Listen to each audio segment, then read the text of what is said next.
Welcome back, ladies and gentlemen, and joining me on Times Now is Union, INB and Sports Minister, Mr. Anurag Thakur. Thank you very much, Mr. Anurag Thakur, for joining me. And what a day for the BJP it's been. Did you expect such a huge margin of victory in Madhya Pradesh and Chhattisgarh as well?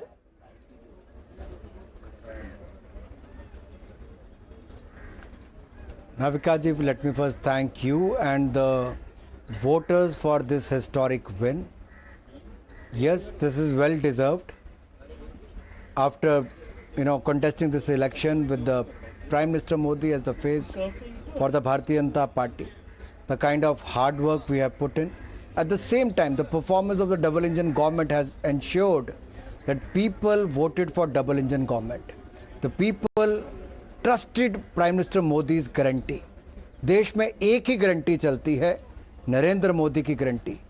ये जीत खास है, मोदी जी पर विश्वास है. और मैं इसलिए कह रहा हूं क्योंकि मोदी मैजिक चला है. Modi magic has actually worked. And if you look at the numbers, in last 20 years we are in Madhya Pradesh, and this election we won more than 160 seats, which is historic. That clearly shows the people's faith in the Prime Minister Modi and the BJP's good governance and development model. On the other hand, when the Congress befooled with their false promises and the false guarantees and they could not deliver in the last 5 years, people have taken them to task. What they promised 5 years back, Navika ji. Chhattisgarh में कहा था कि 500 रुपया महीना महिलाओं को देंगे और अब प्रॉमिस कर रहे हैं 1250 देंगे. जनता ने विश्वास नहीं किया क्योंकि 500 नहीं दे पाए तो 15,000 साल का कहां से देंगे. कर्जे माफ करने की बात कही थी, अनएम्प्लॉयमेंट अलाउंस की बात कही थी, नहीं किया तो जनता ने भी बाहर का रास्ता दिखाया. और कहीं ना कहीं आप तो खुद भोगी हो. You are one of those journalist, senior journalist who this INDI alliance boycotted, and today people have boycotted them. INDI alliance का घमंड और अहंकार तार तार हुआ है, चूर चूर हुआ है. और मैं कहना चाहता हूं, ये जनता है, सब जानती है. और जनता ने कांग्रेस को उनका बाहर का रास्ता दिखाया कि देखिए आप झूठे वायदे करके मुकर जाएंगे. 19 पेपर लीक करेंगे राजस्थान में. छत्तीसगढ़ में केवल कांग्रेस के लोगों को नौकरी मिलेगी, महिलाएं लाइन लगा के खड़ी रहेंगी. और आप झूठी कस्में खाओगे कि मां उन्होंने कहा गंगा जल हाथ में लेके कसम खाई थी कि शराब मुक्त करेंगे. मां गंगा का शराब कांग्रेस साफ. महादेव ऐप घोटाला किया, महादेव का शराब कांग्रेस साफ. जनता से झूठे वायदे करके मुकर के, जनता का शराब कांग्रेस साफ. गोठान घोटाला किया, गौ मां का शराब कांग्रेस साफ. तो एक साफ इसलिए कांग्रेस हो पाई इन राज्यों से क्योंकि झूठे वायदे किए थे. और आज अगर आप कर्नाटक, हिमाचल में वापस चुनाव कराओगे तो वहां से भी साफ हो जाएंगे. 1 साल हो गया, जो वायदे के थे अभी तक पूरे नहीं कर पाए और वही यहां पे भारी पड़ रहे हैं. पर अफसोस, अभी तो 5 साल के लिए सरकारें चुनी जाती है, तो आज तो चुनाव नहीं हो सकता कर्नाटक और हिमाचल में. लेकिन सवाल अनुराग ठाकुर जी मैं पूछना चाहूंगी, क्योंकि एक बड़ा सोशल जस्टिस का स्ट्रैटेजी लिया था राहुल गांधी ने. उन्होंने जाति जनगणना पर जो इतना एम्फसिस डाला, जाति जनगणना, प्रधानमंत्री को पनौती बुलाना और कहीं ना कहीं लोकतंत्र खतरे में है कहना. आज आप राहुल गांधी को क्या कहेंगे, क्योंकि ये तीनों उनके जो प्लैंक्स हैं तीनों धाराशाही हो गए.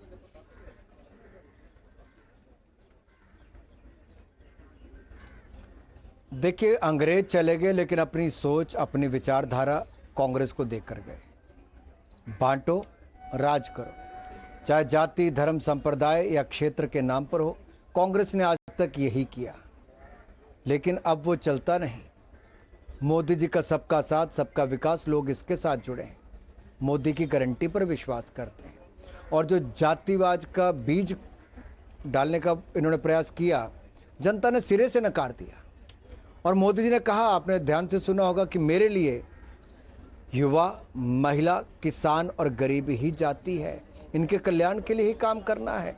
और गरीब कल्याण की योजनाओं को पिछले 9 वर्षों में जो धरातल पर मोदी सरकार ने उतारा है, 13.5 करोड़ गरीब गरीबी रेखा से बाहर आए, इसका जीता जागता उदाहरण है। इसलिए विश्वास और लोगों को हो रहा है कि अगले 5 साल भी केंद्र और राज्य में मोदी जी की सरकार होगी तो और गरीबों का कल्याण होगा। इसलिए डबल इंजन की सरकार के लिए राज्य जिता दिए हैं। अब 2024 में केंद्र की भारत की सरकार भी मोदी जी के नेतृत्व में बनाएंगे। सवाल आज दूसरा, ये चुनाव जीतने के बाद अब कांग्रेस ने एक नया राग छेड़ा है। जी, मैं कांग्रेस का तेलंगाना के चुनाव के बारे में कह रहा हूं नाविका जी। उन्होंने अब कहना शुरू कर दिया उत्तर और दक्षिण, जब जाति धर्म संप्रदाय से काम नहीं चला तो अब क्षेत्र में भी बांटना। आपको याद होगा राहुल गांधी जी ने वायनाड से एक बार कहा था कि उत्तर के लोगों को ज्ञान नहीं, उनको समझ नहीं है। अरे जहां से इतनी बार चुने गए उनको ही आपने ऐसा कह दिया। जनता जवाब देना जानती है, अब 24 में इसका जवाब भी देगी। अनुराग ठाकुर जी, आज मुद्दा ये भी है कि कांग्रेस पार्टी ने या बीआरएस ने ईडी सीबीआई करप्शन के खिलाफ जो नरेंद्र मोदी की पूरी एक कवायद है उस पर भी सवालिया निशान लगाया था।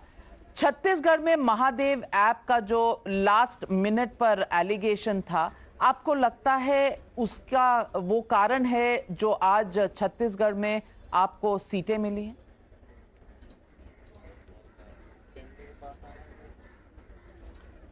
नाविका जी, लास्ट मिनट का एलिगेशन नहीं है। आप देखिए, गोठान घोटाला, कोयला घोटाला, शराब घोटाला, ये कब के हैं? ये पिछले कई सालों से लगातार चल रहे हैं। फिर ये भर्ती घोटाला, ये सब सामने। छत्तीसगढ़ में जनता जानती थी कि कांग्रेस के लिए एटीएम बन गया, भ्रष्टाचार का अड्डा बन गया छत्तीसगढ़, जो एक राज्य पूरी कांग्रेस को पालता पोसता था और उनको पैसे पहुंचाता था। और छत्तीसगढ़ के लोगों को ये कभी स्वीकार नहीं था।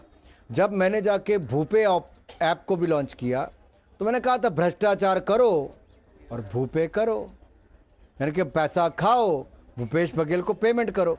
चिपका ऐसा कि प्रधानमंत्री जी ने जब कहा महादेव ऐप घोटाला कि महादेव को भी नहीं छोड़ा, तो जनता ने जाना है कि शराब पे बच्चे लगा दिए, सट्टे पे लगा दिए। ये सत्ता दी थी, शराब और सट्टे को बढ़ावा देने के लिए नहीं कहा था। अनुराग ठाकुर जी, लेकिन अगर कांग्रेस का छत्तीसगढ़ का एटीएम गया तो तेलंगाना का आ भी गया।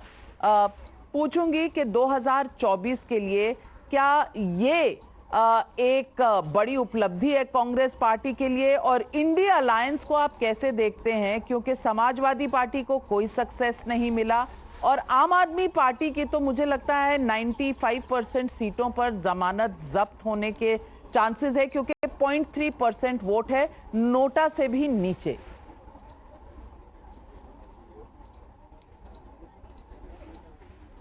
शायद 95% आपने कम बोला है। जैसे इनके एक एक करके मंत्री भ्रष्टाचार के चलते साफ होते जा रहे हैं, वैसे इनका जनाधार भी साफ हो रहा है। तो 95 के मुझे लगता है 99% इनकी जमानतें जब्त हुई होंगी। लेकिन उससे बड़ी बात मैं इस पे आ रहा हूं जो आपने सवाल पूछा, तेलंगाना। भारतीय जनता पार्टी का वोट शेयर 7% से बढ़ के 15% हुआ, एक सीट से बढ़ के लगभग 9 सीटें, यानी कि 9 गुना ज़्यादा। लेकिन मैं फिर भी संतुष्ट नहीं हूँ, संतोषजनक नहीं, क्योंकि हमारा रिकॉर्ड तो बहुत अच्छा हुआ है, आंकड़े भी बहुत अच्छे दिखते हैं। ये वातावरण जो तेलंगाना में खड़ा किया भारतीय जनता पार्टी ने किया। 2 उपचुनाव हम लोगों ने जीते, ग्रेटर हैदराबाद म्युनिसिपल कॉरपोरेशन का चुनाव हम लोगों ने शानदार लड़ा भी और शानदार रिजल्ट भी रहे। लेकिन इतना जरूर कहूंगा, पिछली बार तो हम 5 राज्य हारे थे, तब भी 2019 में शानदार रिजल्ट हमने 5 महीनों के बाद दिया था। अब की बार तो जनता जानती है कि देश आगे बढ़ रहा है, 10वें नंबर से 5वें नंबर की अर्थव्यवस्था बन गया है। अब रुकना नहीं है, थमना नहीं है, हमें तो भारत को विकसित राष्ट्र बनाना है। और मोदी जी में वो नेतृत्व क्षमता है जिस पर दुनिया को भारत और भारत के नेतृत्व पर विश्वास है। और इन राज्यों की जनता ने अटूट विश्वास दिखाया है कि अब डबल इंजन के साथ ही चलेंगे, दोहरा यानी कि सुशासन और विकास अपने राज्यों तक भी लेकर आएंगे। तो 2024 की राह को आप कैसे देखते हैं? क्या इंडिया अलायंस, जिसने 6 दिसंबर को अपनी मीटिंग खड़गे साहब के साथ रखी है, अध्यक्ष हैं कांग्रेस पार्टी के, आपको लगता है कि कांग्रेस की इस हार के बाद शायद कांग्रेस कुछ नीचे आएगी और इंडिया अलायंस फिर एक असलियत बनेगा, और ये कितनी बड़ी चुनौती होगा बीजेपी के लिए?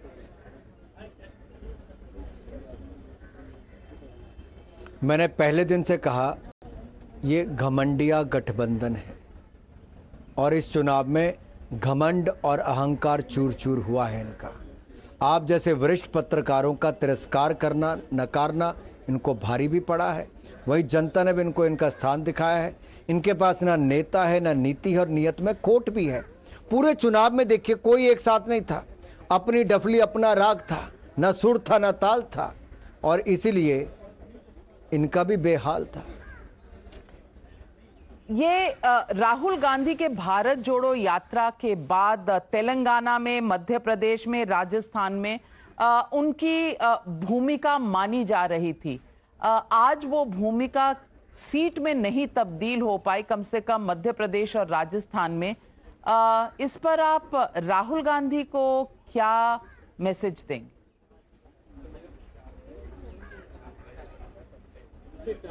देखिए, मैं कोई नहीं हूं नाविका जी मैसेज देने वाला, बहुत छोटा सा पार्टी का कार्यकर्ता हूं। मैं इतना ही कहूंगा, जवाब लोकतंत्र में जनता देती है और जनता ने वो जवाब दिया है कि जितने अपशब्द इन्होंने मोदी जी के बारे में कहे, मोदी जी ने कुछ नहीं कहा। हर बार जनता ने ही जवाब दिया है। गुजरात के चुनाव हो या देश के चुनाव हो, हर बार जनता ने जवाब दिया, और जितना कीचड़ इन्होंने उछाला उतना ही कमल खिलकर आया है। तो मैं तो इतना ही कहूंगा, कुछ लोग थकावट मिटाने विदेश यात्रा पर जाना चाहते हैं। अब जनता ने उनको आराम करने का पूरा अवसर दिया है, तो जितनी लंबी छुट्टी चाहे वो जा सकते हैं। और इस बात पर क्या कहेंगे, क्योंकि उदित राज कांग्रेस पार्टी की तरफ से पहला ट्वीट उनका आ गया है कि कहीं ना कहीं ईवीएम में जरूर कोई गड़बड़ हुई। तो अब तक हम इंतजार कर रहे थे, पर ये कारण भी आ गया सामने। क्या कहेंगे कांग्रेस पार्टी को? बहुत सारे लोग कांग्रेस के जमीन पर उतरे, क्या वो तेलंगाना की ओर इशारा कर रहे हैं? जब जीतते हैं तब तो ईवीएम कहीं नहीं नजर आते, जब हारते हैं तो कांग्रेस को ईवीएम में खोट नजर आता है। यानी कि चेहरे पे अपने दाग है और कसूर आईने का निकालते हैं। आज क्या कहूंगी, 2024 की जो राह है वो बीजेपी के लिए अब क्या गोल रखने के लिए आपको सफलता मिलती है? क्या गोल रखेंगे 303 2019 में, 2024 में?